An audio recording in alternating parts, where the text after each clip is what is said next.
Hey guys, and welcome to the channel. Quarterfinals of Monte Carlo is finally here, and hold on, Djokovic versus Alcaraz? Nope. If anyone's here to find a preview for Djokovic versus Alcaraz, you're at the wrong place because they've both been knocked out, so it won't be on this video. We're going to quickly break down the quarterfinals, give my predictions, how I think each is going to go, how I think each player can win and lose. And before we do that, we're going to go through the round of 16 results first, just so you can see how each player has progressed to the quarterfinals. Before we do, though, please remember to smash the like button and subscribe to the channel as well if you haven't done so already. Really does help us out, of course. And look, the best thing you can do is you can subscribe, and then if you don't like it, you can unsubscribe. If after a couple of videos, if you think, oh, actually, you know what? Not for me. But it takes 2 seconds, really does help us out. Right, let's go through this. So we've got Rublev versus Sinner. What a match that was. Thank you to everyone who joined the live watch along. Really do appreciate you guys that did join in. Really did help us out. And it was fantastic fun. And of course, valued the majority of the commentary there. And it was a phenomenal match. Sinner pipping Rublev. The second serve returning performance, fantastic. Rublev's second serve needs a bit of work, and Sinner recovered beautifully, to be perfectly honest with you, in that match, and did really, really well in the end to come through in 3 sets. Hurkacz beat Ramonas Vinolas in straight sets. Good win for Hurkacz. He's in very good form here in Monte Carlo. Look out for him. Zverev came through against PCB, a good performance from the German. He's really starting to turn it on, and his form is pretty damn good right now. So, again, one to look out for. And Schwartzman beating Musetti taking the first set there, the young Italian. And the backhand is beautiful, isn't it? A one-hander. But Schwartzman just outmaneuvering, I think, Musetti and using his experience. And Tsitsipas, a match where there weren't too many winners, but just a consistent match from the Greek player and the reigning champion. Good win for him. And Davidovich Fokina carried on his good form after beating Novak Djokovic. He beat David Goffin, a man in form, in straight sets. Good win for him. So let's quickly go through then the quarterfinals. There's some absolute crackers here. There really is. Davidovich Fokina versus Taylor Fritz. That is, for me, a pick'em. I know Davidovich Fokina is a bit more comfortable on the clay, but Taylor Fritz, the form he's shown so far this year has been really impressive. I was actually also very impressed by his win over Sebastian Korda. I think he's maybe not going to be the most natural clay court player, but he is someone who I think has a good enough game to play consistently well on all surfaces. Davidovich Fokina, as I said, more comfortable on the clay.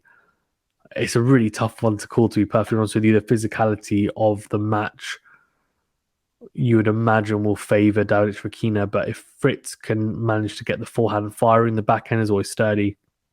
But just get that forehand firing. We've seen him commit to it more this year, and it's really good. And then also serve well. It's going to be a tough day for Davidovich Fokina. I'm actually going to go. I'm going to go Davidovich Fokina. I think after that Djokovic win, I genuinely think at 22 years of age, that's the type of win that can help you kickstart your career and, give you a run at one of these big tournaments that then helps propel and catapult your career, right? So I think that could be that type of win for him. But let's see. I wouldn't be surprised if Fritz comes through. And then another very close match for me, Dimitrov versus Hurkacz. Now, Hurkacz has been playing well, but Dimitrov's forms are really good for me. He's really good. And the one-handed backhand, which predominantly on all other surfaces, he'll slice consistently and slice predominantly 80-85% of rallies on the backhand side. He'll be slicing. He hasn't. He's actually been hitting the one-hander a lot, and actually it's looked pretty good. Hurkacz hits the backhand very flat cross court, so that means Dimitrov doesn't have to worry too much about that backhand kicking up loads and him having to hit the one-hander at shoulder height for large periods. So I'm actually going to go with Dimitrov. I just think he's in really good form, but again, Hurkacz, I'm not surprised if he comes through it. I just feel like in terms of form-wise and how well he's been playing, I'm gonna go with Dimitrov. Then Sinner Zverev. Zverev's been in really good form, I think, especially in the match yesterday. Sinner, though, looked really against Rublev. How are his feet going to be with all the blisters? Let's just assume that he's going to be fine. I think it's going to go to 3 sets. I'm going to back Zverev, though. I'm going to back the seed or the higher seed even. I just think he's going to have a little bit too much experience. I think if he serves big, it's going to be really tough for Sinner. And if he plays how he played against PCB, I don't think Sinner's beating him. But in saying that, you just never know. Sinner and these young guns are coming through. And they're coming through with vengeance. And then Tsitsipas versus Schwartzman.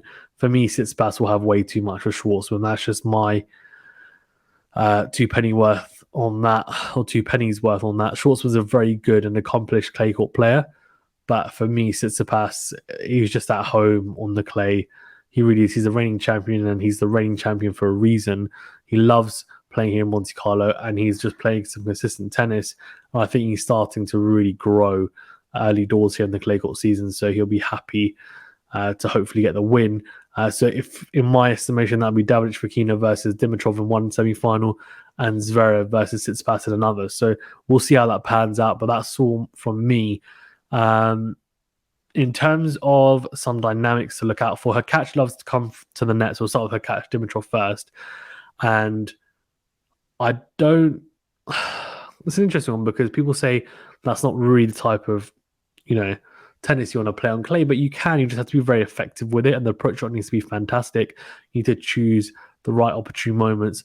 I think Dimitrov, though, is very good at passing people on the net, and I don't think Hurkacz is going to have many opportunities to successfully finish points in the net anyway, so we'll see how that pans out. I think the forehand dynamic as well, Dimitrov will crunch that forehand cross-court to Hurkacz's forehand, and he'll be looking to break down the Hurkacz forehand. It's looked pretty good in the tournament, but Dimitrov has got a very, very good forehand.